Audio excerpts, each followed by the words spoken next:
Hola, hola, ya estamos aquí en Confianza, este es su espacio de reflexión que tenemos aquí en DDC. Soy Adriana Pineda y les doy la bienvenida. Les recuerdo que vayan a seguir nuestras redes sociales de Diario de Confianza. Tenemos TikTok, Instagram, Twitter, también Facebook y nuestro portal de noticias donde les estamos informando. Y el día de hoy traigo una entrevista que les juro que yo ya moría de ganas por tenerla.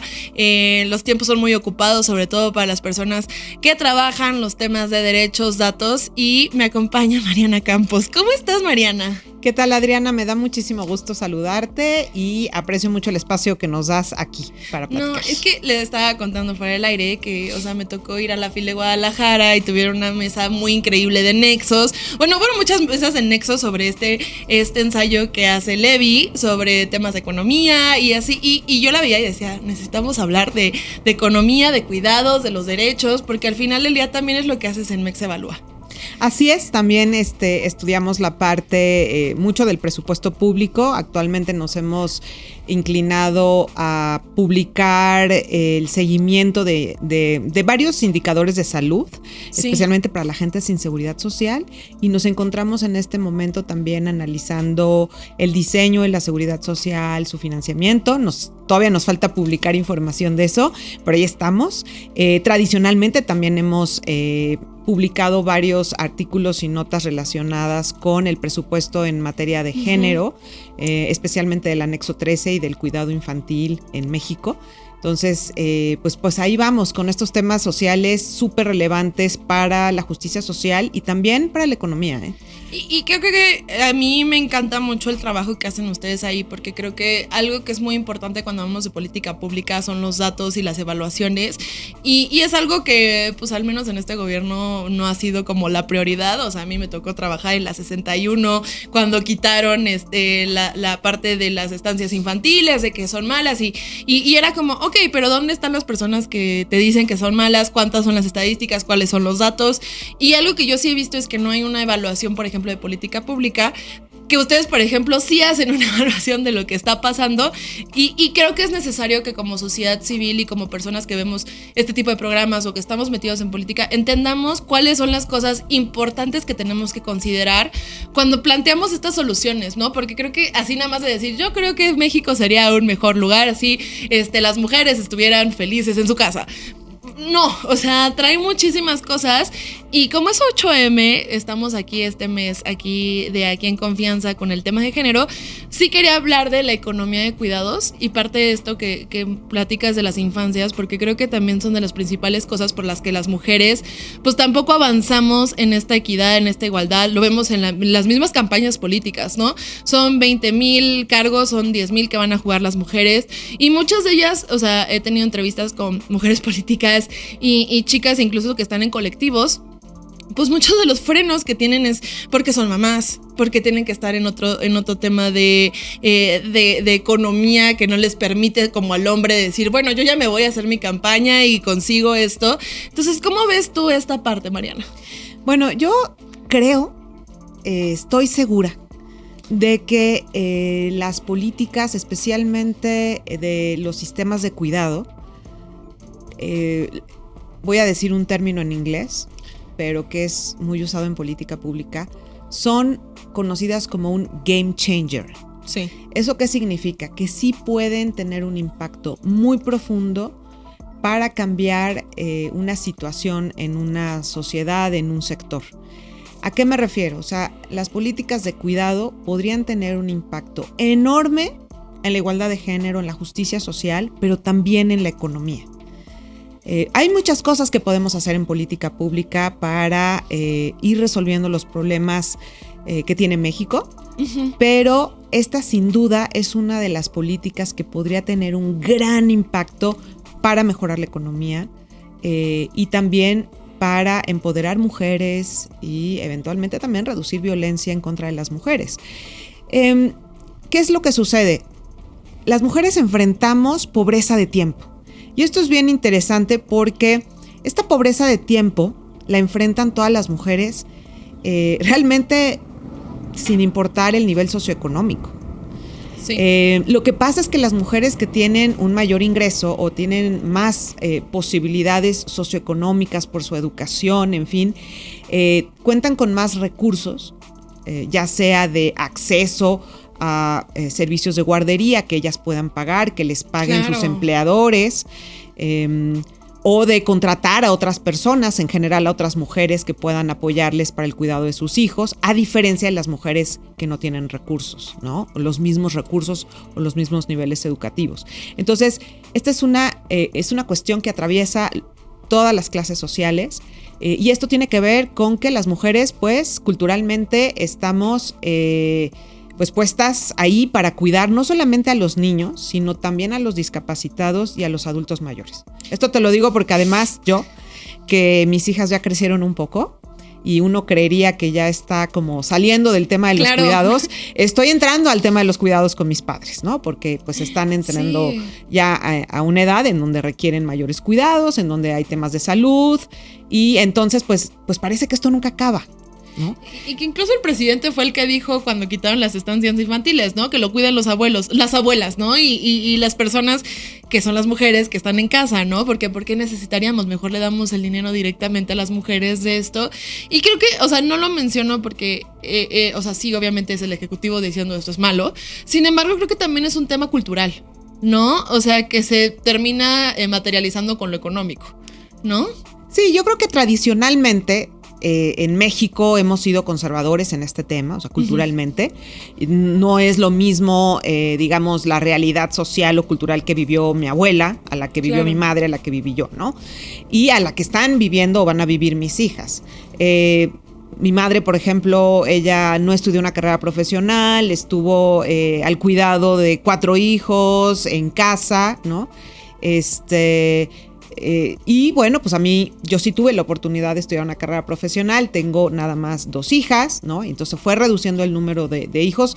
A ver si me tocan nietos con mis hijas, luego todo esto va cambiando. Entonces lo que quiero decir es que hay una realidad sin duda económica, hay una realidad cultural, pero las instituciones tienen que dar respuestas y tienen que tener, digamos, respuestas efectivas. Yo sí creo que ha habido un cambio cultural con lo que estoy narrando. Sí creo que las instituciones les hace falta actualizarse para responder a esos cambios. Y también hay una realidad económica. O sea, en México es enorme el número de hogares que dependen solo de una mujer, que no hay, digamos, otro responsable económico. Entonces hay una necesidad abrumadora, ¿no? Por el lado digamos, la perspectiva económica. ¿Qué es lo que ha pasado en México? Bueno, pues realmente la oferta de cuidado pública ha sido muy escasa. Sabemos que tenemos un sistema de seguridad social, en mi opinión, pues que es fallido, porque pues no cubre a la mayoría de la población mexicana.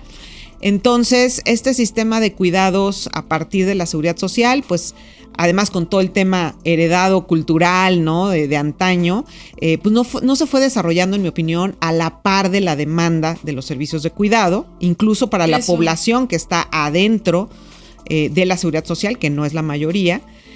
Creo que entonces, bueno, tenemos un servicio público fragmentado, porque además no solamente hay un esquema de seguridad social, y luego hemos tenido, por otro lado,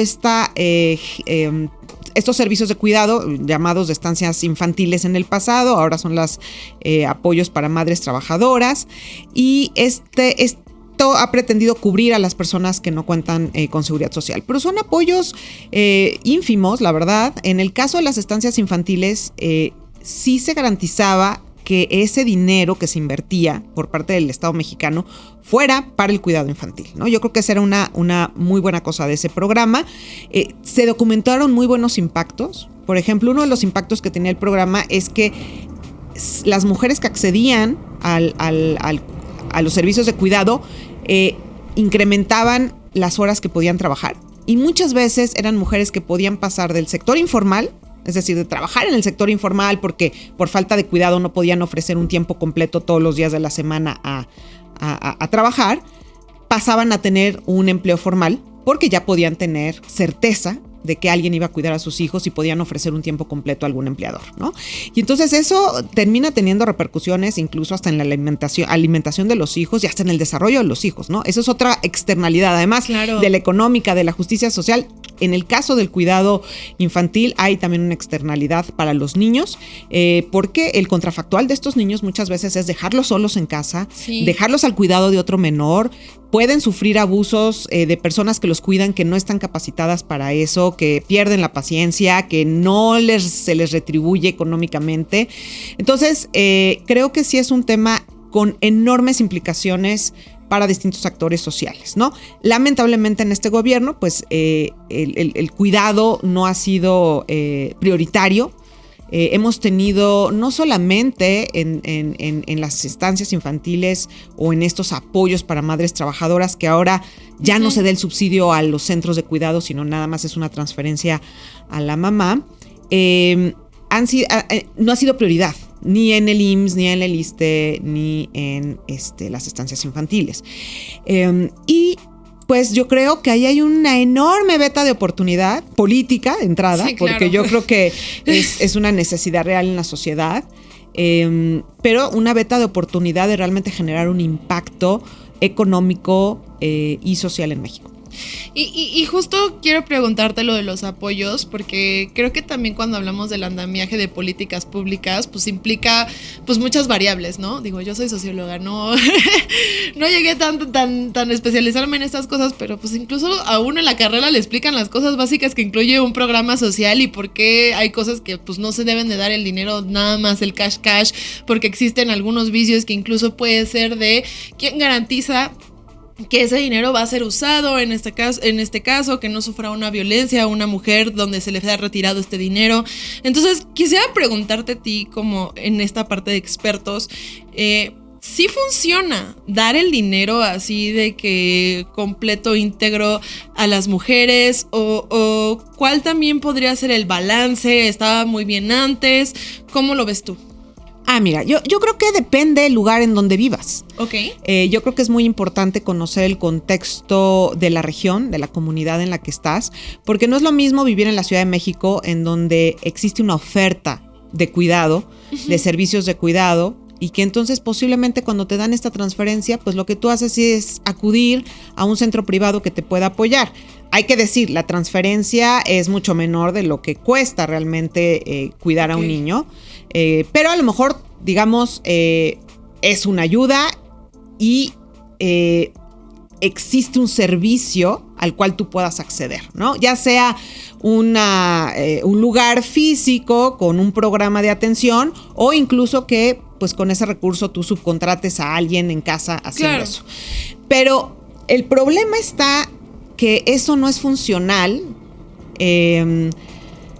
Cuando estamos hablando de regiones aisladas, de comunidades en situación de pobreza, con, digamos, economías locales muy pequeñas, poco desarrolladas, entonces muchas veces no existe el servicio, ¿no? Es decir, no hay alguien que te lo pueda proveer o te lo pueda proveer de una manera, digamos, segura o con las certezas que requieres para que realmente tenga un impacto y tú puedas liberar tiempo para estar en el mercado laboral. Entonces yo creo que ahí es un programa que no hace diferencias en relación al contexto, necesita mejorar su diseño. Yo creo que sí era muy bueno que hubiera un subsidio también para los lugares. Es decir, el subsidio ayudaba a que el programa ayudaba a que se vaciara mejor el mercado de cuidado. Es decir, que el niño, ¿no? O la familia del infante tuviera recursos suficientes para pagar un servicio y por el otro lado que la oferta de cuidado tuviera un sitio seguro, accesible, bien ubicado para poder dar el servicio, ¿no? Entonces ayudábamos a que ese vaciado de mercado fuera mejor. ¿Cuál era el contrafactual? O sea, ¿qué pasaba cuando no había esta intervención en política pública? Ya existía una red de cuidados informal, ¿no? Es decir, una vecina, generalmente mayor, apoyaba a las madres que estaban en otra etapa con hijos menores, ¿no? Les cobraba quizás algo o lo hacía de manera voluntaria, pero no te daba la certeza del cuidado. De pronto a lo mejor un día te decía, hoy no te lo puedo cuidar, y con eso tú simplemente no podías comprometerte en un trabajo de tiempo completo y entrar al sector formal de la economía. Entonces, por eso es tan importante la certeza y de que este vaciado del mercado funcione de una manera correcta. Y dos cosas, a ver, planteas una cosa que es muy importante y que la gente también no dimensiona, que es, ¿cuánto cuesta cuidar a un niño? ¿No? ¿Cuánto cuesta la seguridad de un niño o de una niña? ¿Cuánto cuesta el hecho de que, o sea, haya un espacio de recreación real y no estés amontonado con los hijos de la vecina o con, o sea, con la abuelita? Porque creo que justo decías que cuesta, o sea, lo que se da en términos de dinero, ahí la tarjeta que tenga que ver con esto, es diferente a lo que implica cuidar a un niño, ¿no? Y creo que incluso eso es un vicio para nosotras las mujeres, porque ahorita mencionaste, se queda con una adulta mayor, se queda con la vecina, o sea, nunca se queda con el tío, nunca se queda con el abuelo, o sea, e incluso ahí también hay que abrir, o sea, cuando dices, se quedan con el tío, llega el terror de, puede ser una persona que pueda abusar de la niña, ¿no? O de los menores, porque también está este tema de violencia que tenemos bastante denso y que no lo podemos evitar al momento de hablar de con quién se quedan los niños, ¿no? Entonces, ¿realmente estamos gastando bien?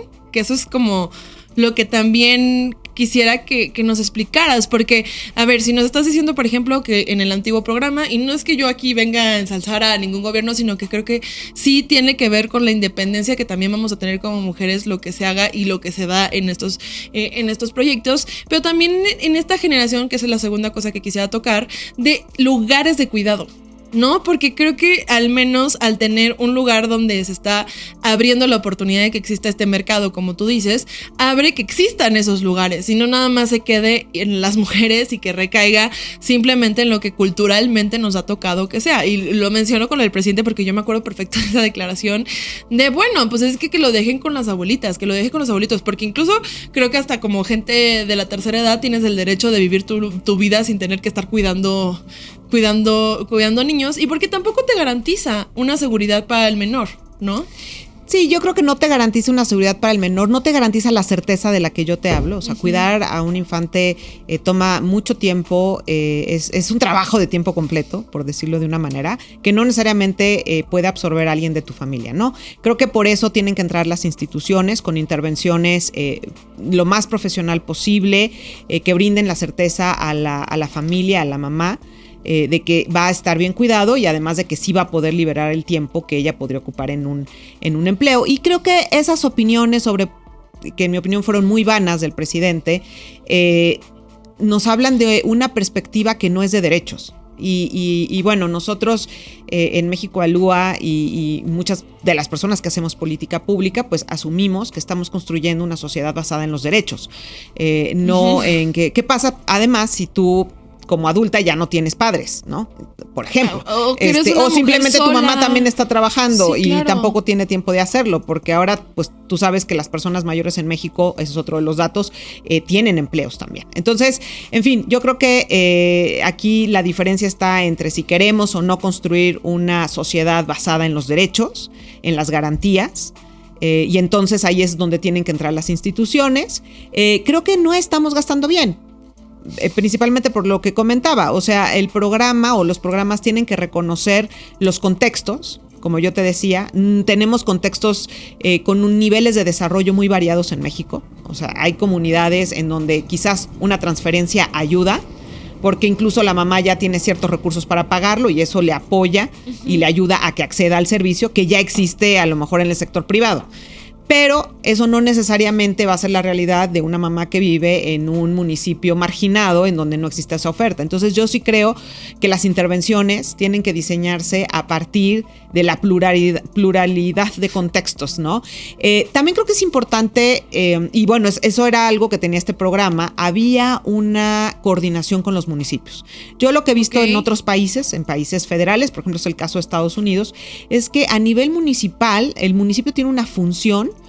Y también me parece que es en Alemania, que es también otro país federal. O sea, este tema de cuidados hay una gran participación por parte de los municipios, ¿no? Muchas veces son los propios municipios quienes generan la política pública de cuidados y ofrecen estos centros de apoyo.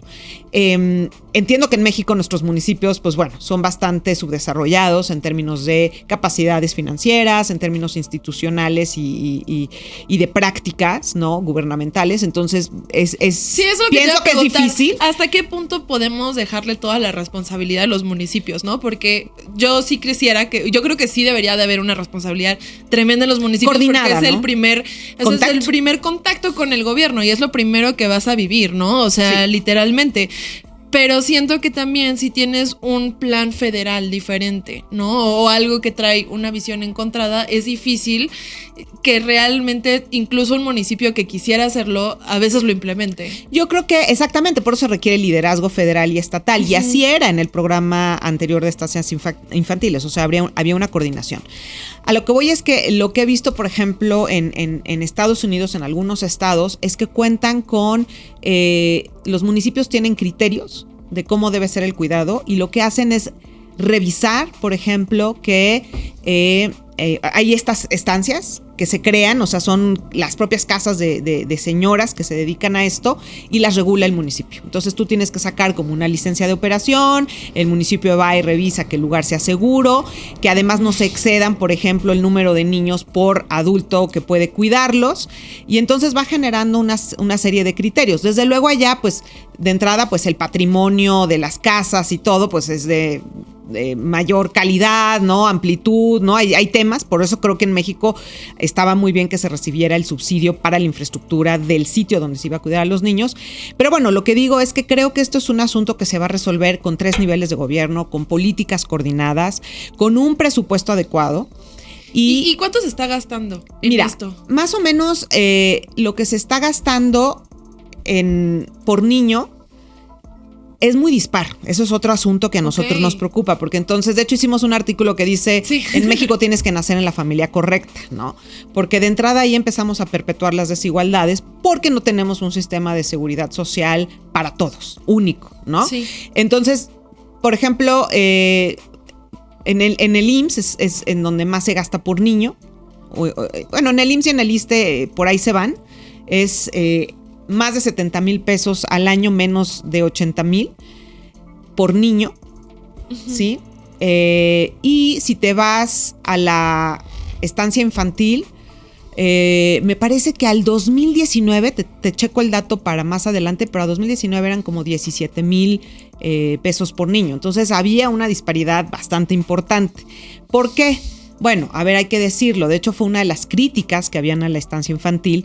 Por eso se llamaba estancia, porque no tenía realmente, oficialmente, porque de hecho yo participé en algún momento en evaluaciones de las estancias infantiles y las llegué a visitar, hice algunos casos en donde nos dimos cuenta que aunque oficialmente no había un programa de desarrollo infantil, que sí tienen, por ejemplo, las guarderías del IMSS, entonces por eso se llamaba estancia, porque solo está el niño, o sea, no está, digamos, siendo estimulado, no hay ese compromiso. En la práctica, las mujeres que estaban ahí sí eran puericultoras y sí desarrollaban programas, pero no había ese compromiso oficial. O sea, a ellas les gustaba el trabajo, estaban capacitadas para hacerlo y entonces sí tenían su programa, pero no era un programa uniforme y quizás no todas lo tenían. Las que yo conocí lo tenían, pero seguramente había unas que no. Y que ojo, yo creo que también cuando hablamos de materia de educación, o sea, porque después de las estancias infantiles podemos ver también las escuelas de tiempo completo que también estaban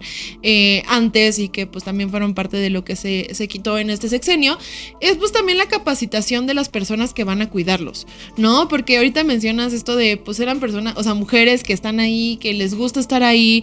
Yo creo que claramente cuando ves niños y te dedicas a cuidar niños, pues hay un cuidado diferente y de querer pues ayudar a la personita, ¿no? Pero tampoco creo que un apoyo así nada más de te doy la lana permita que las personas también crezcan, ¿no? Las personas que se dedican a esta labor de cuidados, ya sea pues pagada, ¿no? Porque en lo privado, pues sí, obviamente en lo privado, pues ahí las están capacitando y todo, pero creo que también es parte de que las mismas mujeres que están trabajando de esto en la parte de cuidados ya con un tema de dinero, pues también tengan una capacitación de crecer, ¿no? Porque creo que también es injusto nada más pensar que, bueno, pues ya me la cuidó la vecina y pues la vecina, ¿y la vida de la vecina? ¿No? O sea, como que yo me pongo a pensar y digo, ok, la vecina te hace el paro, a lo mejor no te dice que todos los días, pero estás como con esa duda, pero ¿cuál es la vida de esa vecina, no? O sea, ¿qué la lleva y cómo va a crecer a raíz de esto? O sea, ¿qué le va a permitir a la vecina o a la abuelita o a la mujer que está en estas estancias que incluso son como a veces hasta colectivas, ¿no? O sea, porque pues muchas, incluso morras hemos platicado sobre las crianzas colectivas y es como, a lo mejor no estás en un colectivo, pero pues es algo que socialmente se da. ¿Qué pasa con esas personas? ¿Cómo también van a crecer? ¿Cómo se van a capacitar también para ser mejores? Porque no es que sean malas a veces, ¿no? Es como, pues es que estoy haciendo lo que puedo con lo que tengo y lo que entiendo, ¿no? O sea, si tampoco hay como dices tú, lineamiento como tal que permita una inspección, pues es como, tengo 5 chamacos, ¿qué hago con ellos, no? Sí, yo creo que ahí tocas un punto fundamental, por eso la importancia de diseñar intervenciones que consideren el estado natural de las cosas, que a veces tiene sus imperfecciones y que podemos ayudar a perfeccionarlo, ¿no? Entonces, de hecho, hay un enfoque, creo que es un enfoque que considera no solamente a las mujeres usuarias de los sistemas de cuidado, sino a las mujeres que trabajan en los sistemas de cuidado, porque ahí tenemos como una doble perspectiva de género. O sea, somos las mujeres las que demandamos los servicios de un sistema de cuidados para liberar tiempo, pero al mismo tiempo se lo demandamos a otras mujeres. O sea, totalmente. Es muy raro que vayas con tu amigo hombre, ¿no? Y le digas, oye, échame la mano hoy con los niños. Generalmente uno va haciendo su red con las hermanas, las primas, las vecinas, ¿no? Y es un tema de mujeres. Entonces, en ese sentido, este approach o este enfoque lo que dice es que un sistema de cuidados bien edificado tiene que ver por las trabajadoras del sistema de cuidados. O sea, y de hecho nosotros estamos por ahí de mayo, vamos a publicar un cuadernillo de recomendaciones de política pública en materia de sistema de cuidados y estamos construyéndolo a partir de este enfoque. Es decir, queremos que las mujeres que estén empleadas también ahí, pues bueno, tengan también los derechos cumplidos, ¿no? Y también la capacitación que deben tener. Tienes que venir a presentarlo aquí, por favor, porque sí, creo que es muy necesario. Así es. Entonces, por supuesto, ese es un punto que ha salido en muchas discusiones, digamos, cuando se aborda el diseño de un sistema de cuidados. Me gustaría decirte, porque hace rato abordamos las cantidades, que con el recorte que ha vivido el programa de las estancias infantiles y también ajustes en la población que atiende de mujeres que reciben esta transferencia, más o menos la transferencia es como a 2022 era de 11,000 pesos al año, ¿no? Entonces, sí es radicalmente menor. ¿Qué haces con un niño con 11,000 pesos al año? O sea, son menos de 1,000 pesos al mes, de hecho. Son menos de 1,000 pesos al mes si lo hacemos mensual, y nosotros hemos hecho investigación más o menos de lo que cuesta al mes un niño en un cuidado, y hemos encontrado, distintos datos, tanto en la literatura secundaria como también en fuentes primarias, algunas encuestas de INEGI y todo, y haciendo cálculos vemos que va en el rango como de los 6,000 a los 9,000 pesos al mes, lo que puede costar el cuidado de un infante. Entonces, cuando te están dando menos de 1,000 pesos al mes, pues realmente eso no te está ayudando mucho. En fin, ¿no? No, es que sí quiero que lo contemplemos, porque a veces, o sea, tenemos la discusión del presupuesto de egresos en la Cámara de Diputados, donde se están agarrando a madrazos, y entonces alguien puede velar por las infancias, y entonces dicen sí, pero no votan al final. Y yo te digo que fue un trauma, porque sí llegamos a las 62 legislaturas y fue como la destrucción de todos estos programas y no decir nada, y fue, bueno, pero ¿qué va a pasar? No, es que transferencia directa. Y creo que lo que a veces no dimensionamos cuando hablamos del presupuesto es que el presupuesto también contempla lo que va a ser, como tú dices, las instituciones, las estancias. No es nada más como el dinero al niño, ¿no? O sea, por niño, sino el dinero a lo que implica la institución que va a cuidar al niño, las personas que lo cuidan. Y es más fácil, yo siento, invertir en un proyecto de este tipo que darle un dinero en efectivo a alguien, ¿no? Y esto te lo pregunto porque quisiera saber si tú ves un retroceso o un estancamiento, ¿no? Dentro de lo que hemos hablado de política pública de cuidados.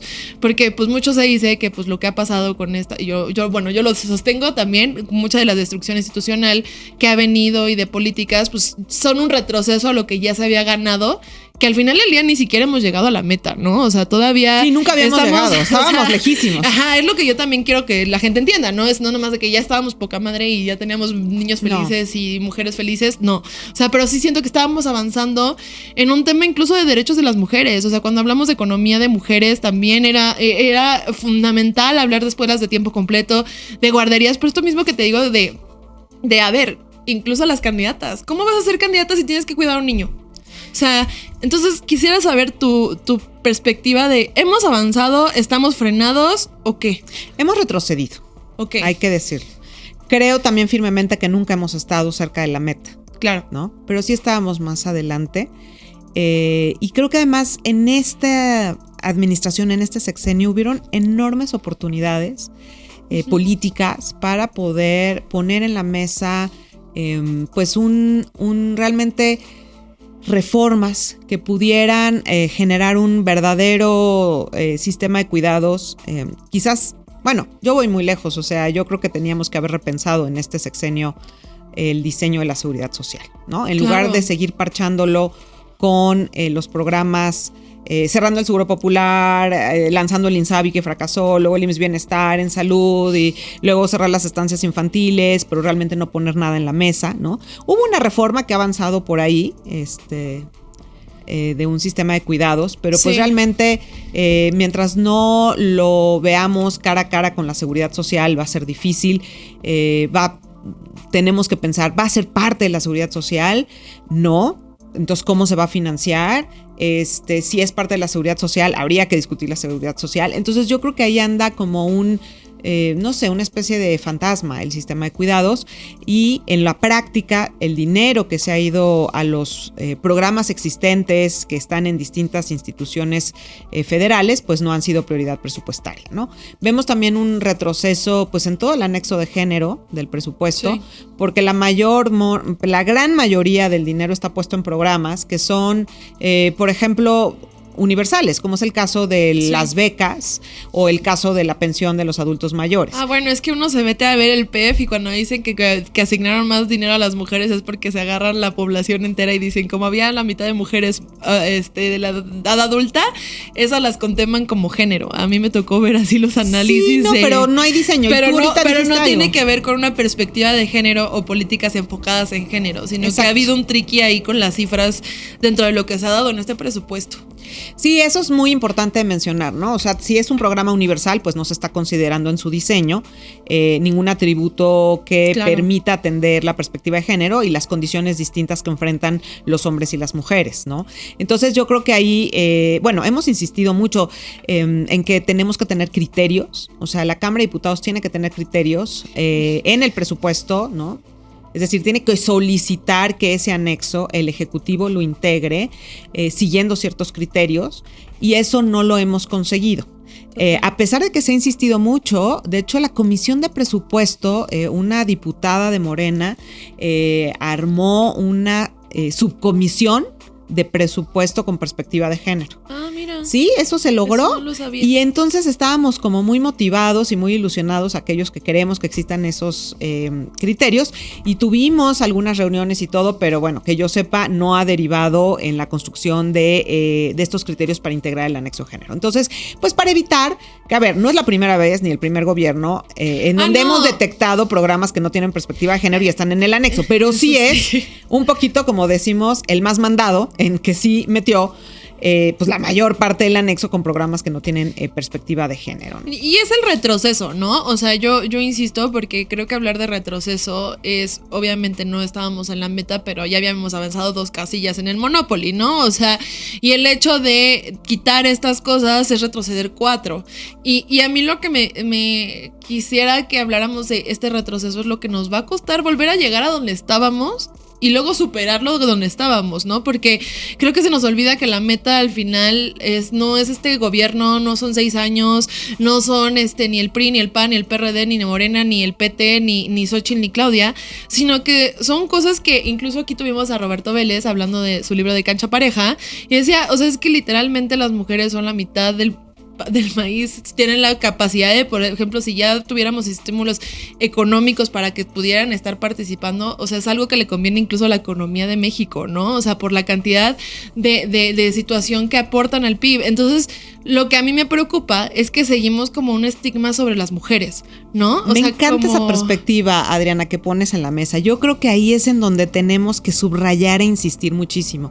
O sea, si las mujeres liberaran tiempo y participaran más en la economía, tendríamos más crecimiento económico. Eso le permitiría al gobierno recaudar más y financiar el sistema de cuidados. Entonces, esto no es novedad, ya lo hemos visto en Europa, ya lo hemos visto en los países desarrollados. De hecho, los países desarrollados se distinguen por una alta tasa de participación femenina en la fuerza laboral. Y quiero decirte una muy mala noticia. México obviamente está rezagado en relación a los países desarrollados, eso es un hecho.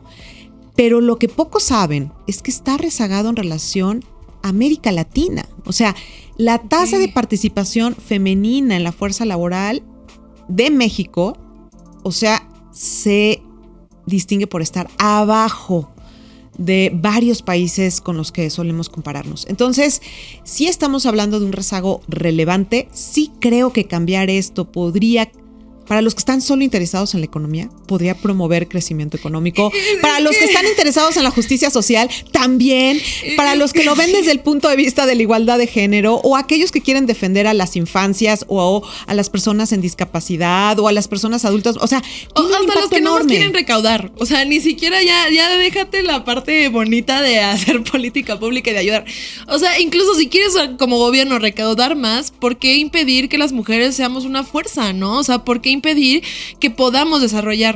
Y lo cruzo aquí porque incluso este mes que pues es 8M y vamos a tener las marchas y se celebra que las chicas vayan a la calle y todo el trabajo que han hecho también las colectivas, las mujeres. A mí me estresa mucho el tema de que solo se quede en un 8M. Vamos a ver los diputados y las diputadas con su moñito morado, porque aparte los diputados siempre se quieren tomar también la foto del Día de las Mujeres. No vaya a ser que no crean que son aliados. Pero no lo terminamos de arrastrar a todos los días de más y todo lo que implica, o sea, todo lo que implica que una mujer sea fuerte, que esté activa, que sea parte de la economía, que sea parte del sistema de justicia, que sea parte de los liderazgos. O sea, creo que sí estamos viviendo un momento que incluso yo creo que por eso me gustaba hacer este programa, donde entendamos qué implica también más allá de que vamos a tener la primer presidenta de México, o sea quien sea, pero no va a ganar Maynes, no creo que alcance, pero tenemos una presidenta de la Suprema Corte, tenemos una presidenta en el INE. O sea, a mí me gustaría que eso se tradujera también a este tipo de temas, ¿no? Porque es lo más circunstancial que vamos a tener y aparte, o sea, vamos a tener la primera presidenta mujer y va a ser la primera presidenta mujer que va a determinar el presupuesto en el siguiente sexenio. No, si no lo tenemos contemplado desde ahorita que inician las campañas, a mí me preocupa que pues nada más tengamos la representación, pero no tengamos el ejercicio y el empoderamiento real de las mujeres.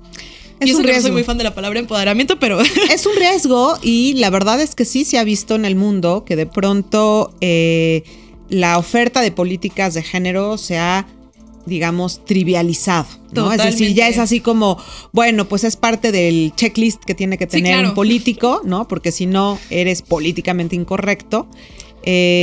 Y creo que tenemos que sí dar ese salto de lo trivial a lo real, que no ha sido nada fácil y que ahí estamos, ¿no? Como un poco hay un abismo en medio y estoy totalmente de acuerdo. Por eso también creo que tenemos que tener muy claro como el rol que queremos hacer como ciudadanas, ¿no? Sí. Es decir, queremos ser ciudadanas que trabajen en el sector formal de la economía, que paguemos impuestos, que recibamos servicios de primera, porque de pronto sí siento algunas voces que se van más hacia... Somos, yo entiendo que hay muchas mujeres victimizadas por la violencia, distintos tipos de violencia, las cuales abrazo y lamento esas circunstancias, pero nos gustaría poner el rol de la mujer así como por encima, ¿no? Es decir, no queremos que el Estado nos dé un programa nada más ahí como marginal, un conjunto de programas que tengan poco presupuesto y todo precisamente para cumplir con este checklist político. Queremos que las principales instituciones del Estado mexicano tengan perspectiva de género, y con eso señalo y subrayo a la seguridad social.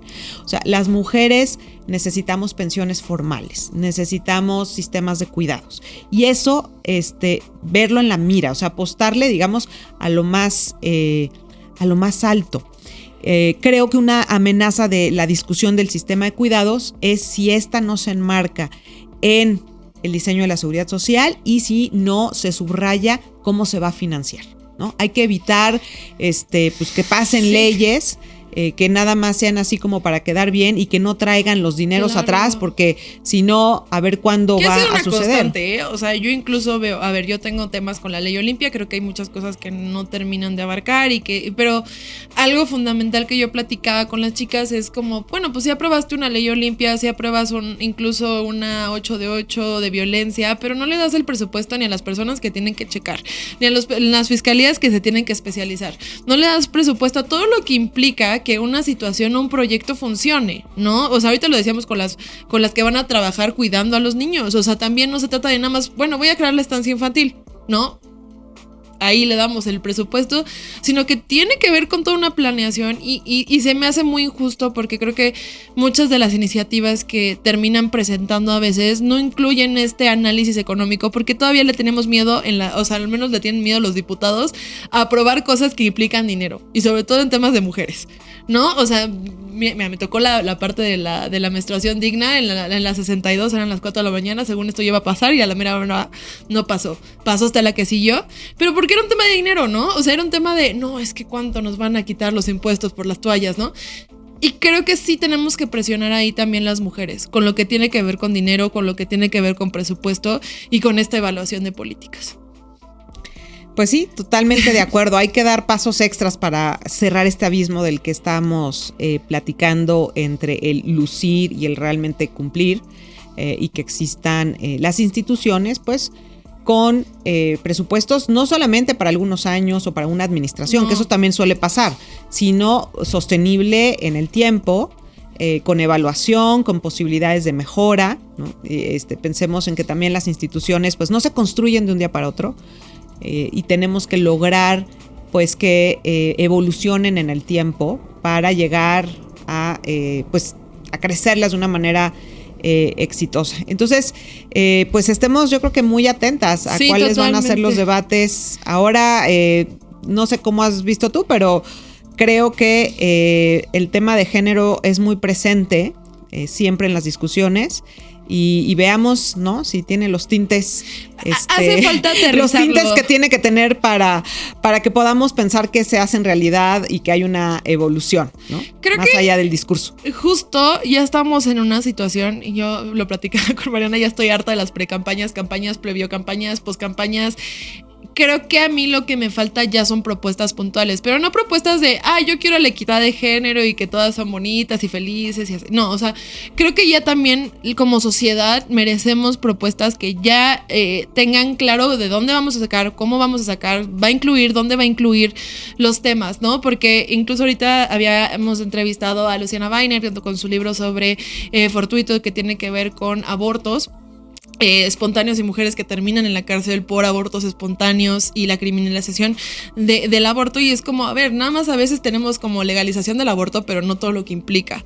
Y creo que sí es una buena coyuntura este año electoral donde tenemos una presencia fuerte de mujeres, el estar hablando específicamente de hasta dónde vamos a bajar los temas de género y todo lo que implica. O sea, sin miedo. O sea, creo que sí nos toca ya tomar estos espacios y decir, no, o sea, la agenda de género no nada más es el 8M y vestirte de morado. O sea, la agenda de género es este sistema de cuidados, es esta perspectiva de género dentro de las fiscalías que no nada más implica que te atiendan diferente de un hombre a una mujer, sino que tengamos claro que todo está conectado y es un sistema que pues al final del día nos vulnera y somos la mitad de la población, Mariana. Es correcto. Creo que una discusión que es importante advertir, que creo que se va a dar, es la discusión fiscal, ¿no? Totalmente. Es decir, estamos ahorita con varios indicadores que nos apuntan a que va a ser una discusión.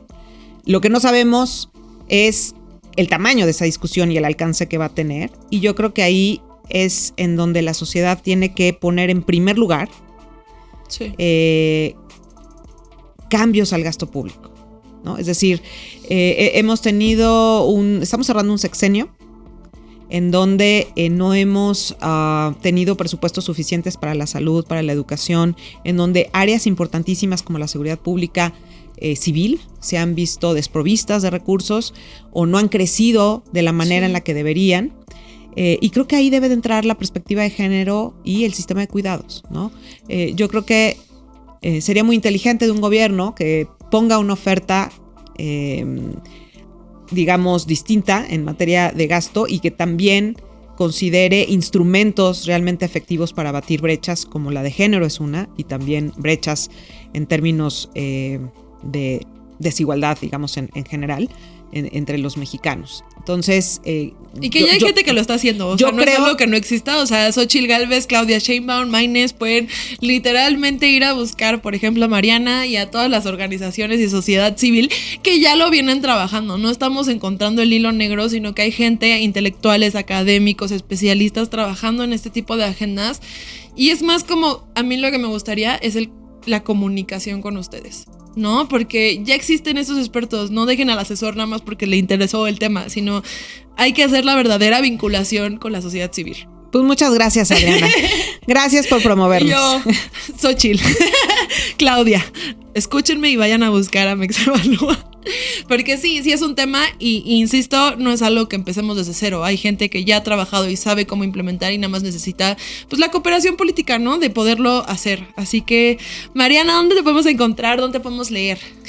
Muchas gracias. Mira, antes que nada, en @mexevalúa, ahí están todos nuestros contenidos de las distintas áreas que trabajamos, Estado de Derecho, Economía Pública y también política de educación y salud. Tenemos, por supuesto, nuestra página www.mexicoevalua.org, y si me quieren buscar de manera personal, está mi cuenta de tweet, Mariana_C_V, ahí en el X, perdón, ya cambió a X. Y también pueden leer mi columna que sale en el Universal. Me dará muchísimo gusto interactuar.